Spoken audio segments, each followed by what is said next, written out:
Hey everybody, and welcome to today's episode of the Daily D. Today's topic is emotional decision making. So, I've learned so much over the course of my business career and personal life about decision making, right? There's so many, we'll call it books or rules or guidelines, pros and cons. You draw a line, you say pro and you can say con, or you put, give me three things that are great and three things that are bad, and then what's the worst that can happen, what's the best that can happen. A lot of the ideas out there about how to make a decision really revolve around making what we'll call logical decisions. And if you really any of those choices that I just described to you, pros versus cons, those give you logical reasons to make a decision. They give you, okay, this is the best, this is the worst, this is good, this is bad. You see, many people skip those processes and just go to how I feel. And decision making in business or in life are just the same. And let me give you a reason why. So for an example, how many of us know we should eat the salad and not the burger? Or wake up early and not late? Or make the phone call or postpone it, right? We know which one's the right answer. So why don't we do it? Why don't we make the right decision every time? You see, I believe the reason that we don't is because we allow our emotions to dictate what we want to do or should do. And emotional decision making really revolves around how I feel.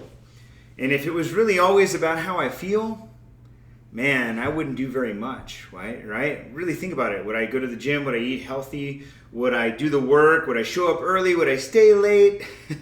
How many people want to do those things? Be real. How many people put off things so far to the point where they just have to do them at this point because they've been putting them off for so long? But they knew they had to do them a month ago, 6 weeks ago, 6 days ago, 6 hours ago, right? How many people do that?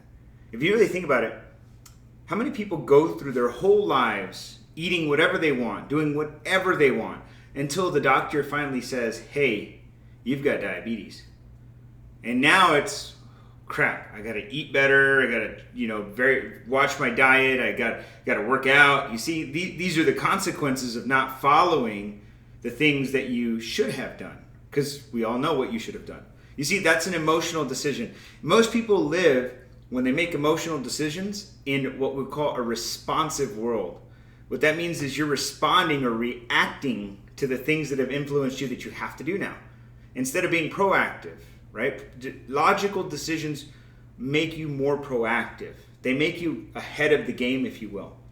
And I look at this just because, over the days that I've been, trying to figure some things out in my mind these last few days, all I can think about is how do I logically make a decision? Because if I don't, I make emotional decisions. And those emotional decisions, 9 out of 10 times are going to be incorrect. For an example, this morning, or yesterday rather, I was going to miss the gym because I had caught a late flight and I was just tired and I didn't feel good and I didn't get a lot of sleep. But around 3 o'clock in the afternoon, I said, hey, this is the time you need to do this. And my mind said, but David, you're tired. And, my body feels fatigued. And I let emotion hit me until the point where I said, I'm going to put on clothes to work out and I'm going to show up. And even if the workout sucks, because I sucked, I don't want to let emotions make the decision for me. Emotions let me work out. Emotions made me eat healthy yesterday. Emotions made me move better in a better direction. Emotions got me, emotional decision making can be positive if you understand that there's logic behind it. And we have to find that balance. So here's a few steps, right? So number one, anytime you need to make a decision, either if it's to work out or to write down something or to show up on time or late or to make the phone call, whatever it is, right? Just know something. Would you be better off if you did it now or did it later? And 9 out of 10 times it's now. Right? Number two, would you do it now or do it later? Number two, what's the worst that can happen? What's the best that can happen? Ask yourself those questions. Worst can happen? I'm still hungry. Best that can happen? I feel good about myself. You see how that works? So number two is worst, best. And number three, take all emotions out of it. Take your feelings out of it. Just take your feelings. how do I feel is not important. It's the results that matter. It's not how I feel about things. So many people don't get out of bed in the morning because they don't feel like it. So many people don't get to work early because they don't feel like it. It's not because they can't. It's because they don't feel like it. And feelings will destroy a lifetime of opportunity. Feelings will destroy things.